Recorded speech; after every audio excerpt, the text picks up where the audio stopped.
Bismillahirrahmanirrahim. Assalamualaikum warahmatullahi wabarakatuh. Kami dari mahasiswa Institut Pesantren Kiai Haji Abdul Halim Mojokerto, program studi Ekonomi Syariah.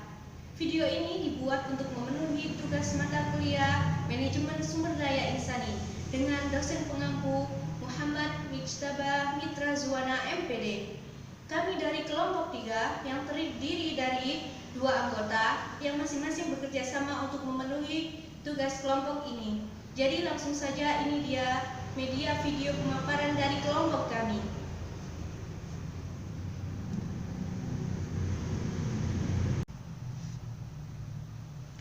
Poin yang pertama yaitu sifat analisis pekerjaan. Sumber daya manusia atau pegawai merupakan suatu aset utama dari setiap organisasi atau perusahaan, karena pegawai sangat menentukan berhasil atau tidaknya suatu organisasi dalam mencapai tujuan. Untuk memperoleh yang diharapkan, salah satunya yaitu melalui pengembangan kualitas sumber daya manusia yang didasarkan pada perhitungan kebutuhan yang sesuai dengan analisis pekerjaan sumber daya manusia yang benar-benar sesuai dengan kebutuhan organisasi. Poin yang kedua yaitu tujuan dan metode analisis jabatan. Pertama yaitu menetapkan spesifikasi karyawan, yaitu dengan analisis jabatan maka dapat dimiliki persyaratan kepegawaian dan juga dapat diberikan pengertian mengenai tugas yang terkandung dalam suatu jabatan. Yang kedua yaitu menentukan kebutuhan pelatihan, yaitu dengan menggunakan hasil analisis jabatan maka dapat diketahui kemampuan maupun keahlian apa yang dimiliki oleh karyawan sehingga dapat ditentukan program pelatihan yang sesuai dengan kebutuhan karyawan tersebut dalam membantu pelaksanaan pekerjaannya. Yang ketiga yaitu menentukan peringkat, yaitu dengan analisis jabatan maka dapat diketahui bobot dari suatu jabatan sehingga dapat dinilai dan dibandingkan antara jabatan yang satu dengan jabatan yang lain, dan dapat disusun peringkat jabatan dalam organisasi. Yang keempat yaitu mengembangkan metode, yaitu dengan analisis jabatan dapat dilakukan perbaikan terhadap berbagai metode kerja dalam suatu jabatan. Poin yang ketiga yaitu hubungan antara analisis jabatan dan fungsi manajemen sumber daya manusia. Analisis jabatan merupakan fungsi manajemen sumber daya manusia yang berusaha memotret masing-masing jabatan dalam organisasi agar diperoleh informasi mengenai aspek-aspek penting jabatan tersebut seperti tujuan, tugas dan tanggung jawab, kondisi kerja, kompetensi dan sebagainya. Selanjutnya saya akan melanjutkan pemaparan tentang desain pekerjaan dan analisis pekerjaan.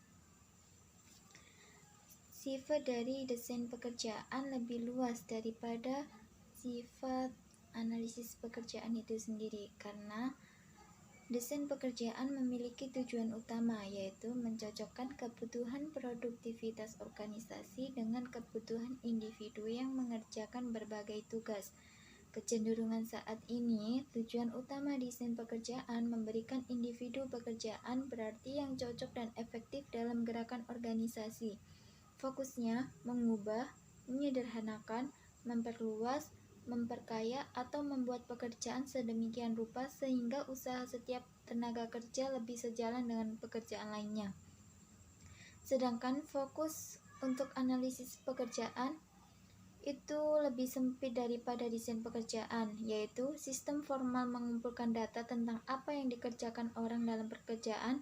Informasi yang diperoleh dari analisis pekerjaan dapat berguna dalam desain ulang pekerjaan, tetapi fokus utamanya untuk mendapatkan pengertian yang jelas tentang apa yang dilakukan dalam pekerjaan dan kemampuan apa yang diperlukan untuk mengerjakan sesuai desainnya.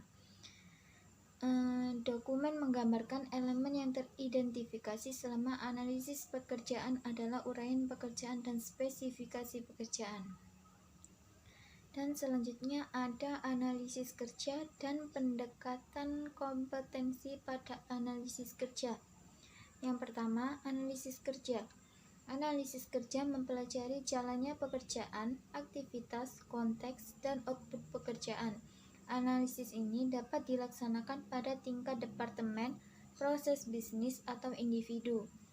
Pada tingkat lain, hubungan antara apa yang dikerjakan pada suatu departemen dapat dilihat pada hubungan dengan aktivitas pekerjaan yang dilaksanakan pada bidang lain.